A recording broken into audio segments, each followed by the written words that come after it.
resultado del desenfoque de movimiento. Como vemos, el objeto que está en movimiento aparece desenfocado y se desenfoca en la dirección del movimiento. Por tanto, el efecto para escenas animadas es mucho mejor, es mucho más bonito, pero también mucho más caro en términos de tiempo de render.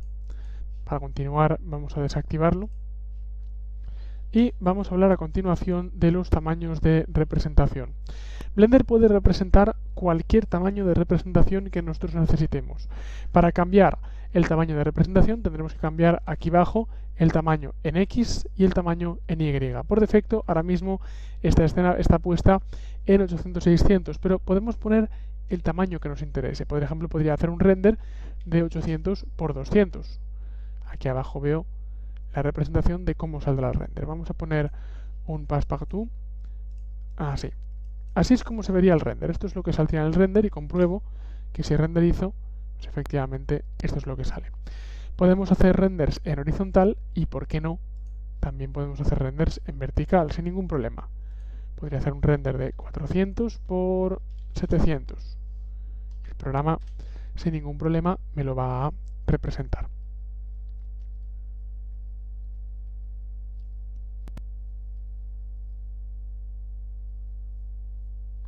Para ciertos medios, para ciertas salidas, el programa incorpora unos accesos rápidos que tenemos en estas teclas de la derecha. Si por ejemplo yo quiero representar vídeo en formato PAL para toda la zona, por ejemplo, europea, este sería el formato correcto. Por tanto, yo no me tengo que aprender de memoria que PAL es 720 píxeles por 576 de alto, sino que simplemente pincho este botón y me rellena automáticamente los parámetros en tanto el size X como el size Y. Y por tanto, si renderizo, ahora sé que estoy realizando un render, de momento de imagen fija, pero en el tamaño, en la resolución correcta para vídeo en PAL.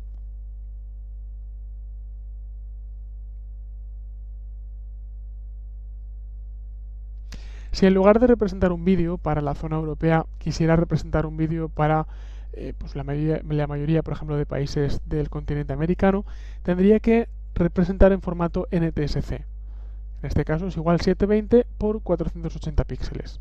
Renderizaría y ya estaría representando en el formato correcto. Por tanto, estos accesos directos me ahorran, me evitan tener que aprenderme de memoria los parámetros de representación. El formato por defecto es el que trae el programa al arrancar, 720 por 576. El formato de previsualización, 640 por 512. Formato de PC, el que viene por defecto en los PCs sobre todo antiguos, que es 640 por 480. Y luego hay uno muy interesante que es PAL 16:9. Este formato me sirve para representar vídeo en PAL, pero en formato panorámico. Aunque aparece en panorámico en la pantalla, cuando represento, el formato aparece por campos y aparece por campos porque se ha activado este botón y aparece estirado en vertical. Esto quiere decir que cuando lo representara en un DVD se estiraría para alcanzar la resolución panorámica de 16/9. Una opción muy interesante. Un render panorámico, puedo hacer. Un render completo, lo que el programa considera que es la resolución completa de un monitor, que es 1280 por 1024, y un render en HD en alta resolución.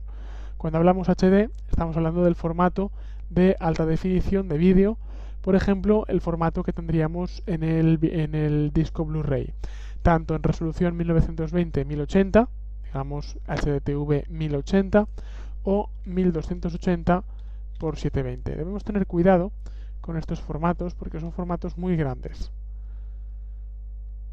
Démonos cuenta que son formatos de fotograma muy grandes y por tanto pueden hacer que el render tarde bastante más en representar. Eso sí, si necesitamos representar vídeo para Blu-ray, vídeo en alta definición, este es el formato correcto, este es el tamaño correcto de salida. Vamos a cancelar y vamos a quedarnos en PAL. Vamos a hablar a continuación de cómo representar tanto imágenes fijas como animaciones. Esto es realmente sencillo. El programa tiene dos botones. El botón Render para representar imágenes fijas y el botón Animation, animación, para representar animaciones. Si yo realizo un render, un único render, el programa representará únicamente el fotograma en el que estoy actualmente. Voy a desactivar el anti-alias al 50% para calcular más rápido. El programa renderiza un único fotograma y ya está, y para. En cambio, si yo pincho Animation, el programa va a empezar a calcular uno a uno todos los fotogramas de la animación. Vemos como poco a poco va a ir calculando uno a uno desde el fotograma 0 hasta el fotograma que indiquemos aquí abajo, hasta el fotograma que indiquemos en End, en finalización, que en este caso es 250. La pregunta es, ¿cómo y dónde está guardando el programa las imágenes que está generando? Bien, pues ¿dónde? Vamos a pulsar escape. Es en esta carpeta que tenemos aquí en esta parte del programa llamada Output Salida. Por defecto el programa guarda las imágenes en una carpeta llamada Temp temporal. Claro, seguramente no nos interesará guardar las imágenes en esta carpeta, así que es muy recomendable, antes de empezar a representar, pinchar en esta carpeta y decirle al programa dónde queremos representar. Vemos que nos deja en Temp y vemos como ya había empezado a calcular unas cuantas imágenes. Voy a decirle que quiero irme al escritorio y quiero guardarlas, por ejemplo, aquí en el escritorio. Vamos a crear una carpeta,